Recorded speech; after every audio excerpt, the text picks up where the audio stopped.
La traditionnelle fête de la chaise revenait cette année pour sa 12e édition.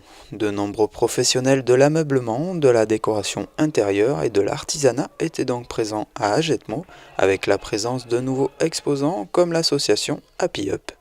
Happy Up, c'est une association de réinsertion où on a une partie qui s'occupe d'aller chercher de la matière. Donc les matières qu'on utilise, que ce soit papier, carton, mobilier. Et on a une partie menuiserie qui justement fabrique nos meubles et la marque Happy Up donc a plusieurs collections où on peut aller du bureau jusqu'au fauteuil jusqu'à nos modules ici de Lexi qui servent vraiment de mobilier, quoi. On a deux choix de finition, soit brute, soit huilée. Mais l'huile qu'on a cherchée, c'est une huile écologique parce qu'on travaille aussi sur l'écologie. C'est une huile écologique qui vient protéger sans montrer cet aspect vitrification sur les meubles à mamie, quoi. C'est un parti pris qu'on a gardé pour laisser nos meubles un peu mat et pour être le plus proche de la matière. Donc voilà, donc on essaye de tirer sur des formes assez géométriques qui pour nous sont signes de qualité et de beauté. On est sur un savoir-faire réel où tout est en tenon mortaise, on n'a pas un clou, on n'a pas une vis. Donc on est vraiment sur un savoir-faire important, quoi. Autre nouveauté parmi ces cinquantaines d'exposants avec l'entreprise de relooking de mobilier et d'objets décoratifs, les 3 L. Concept, soit le particulier vient me voir, il a des meubles, généralement ce sont des meubles de famille, d'anciens meubles marrons, voilà, comme on voit souvent. Et que les gens bazardent malheureusement. Et il y a possibilité de les remoderniser, les relooker au goût du jour. Arrêtez de jeter vos meubles, c'est pas possible, quoi. C'est impossible.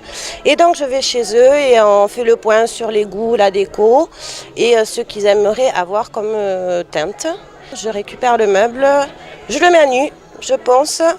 Et après je propose soit une couleur, soit plusieurs couleurs.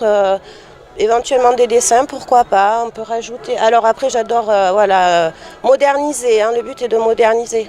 Donc s'il faut rajouter de la tôle, du grillage ou autre, il n'y a pas de souci, quoi, au contraire. J'adore travailler avec des choses naturelles, donc des trucs que je retrouve dans la nature. C'est hyper important pour moi.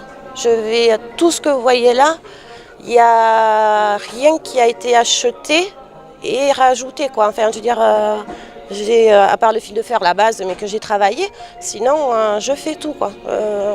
J'aime travailler de A à Z, il faut que tout se passe dans mes mains. La fête de la chaise, c'est aussi un marché de producteurs locaux et également un espace dédié à la décoration de l'habitat, avec la présence notamment d'un ébéniste marketeur, Michel Robineau. La marqueterie, c'est une spécialité de l'ébénisterie. Ça consiste à faire une décoration sur le mobilier. Et à l'époque, on en faisait principalement des décorations, mais maintenant on en fait un petit peu de tout, des tableaux, des coffrets, des bijoux éventuellement, un petit peu de tout. Il y a énormément d'opérations pour arriver à un final à peu près bien quand même. Donc tout se présente avec un plaquage qui va servir de fond. Sur le plaquage, je vais coller une photo ou un dessin. Et après, je vais assembler différents bois, différentes essences de bois qui viennent du monde entier, qui font en épaisseur, qui sont très fines, qui font 6/10 de millimètre et qui vont venir s'ajuster en fonction de la composition qu'il y a à faire. Alors je fais principalement des tableaux. J'adore faire des tableaux, tout ce qui est fait illusion d'optique ou des tableaux figuratifs, un peu de tout. Après je fais des coffrets, j'aime bien faire des coffrets aussi. Je fais aussi des marque-pages, des barrettes à cheveux, quelques bijoux. J'essaie de varier un petit peu les objets. Et puis il faut savoir une chose aussi, c'est que la matière première coûte cher. C'est un coût. Donc j'évite de jeter. Moi j'aime pas jeter de toute façon. Je jette rien. Donc le moindre bois, je le mets de côté. Je me dis qu'un jour, il pourra servir pour autre chose, pour un autre objet. Donc je mets tout de côté.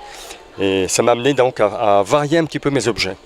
D'autres artisans étaient bien sûr à découvrir lors de cette exposition 100% Made in Land, une manifestation qui met donc en lumière le talent et le savoir-faire landais.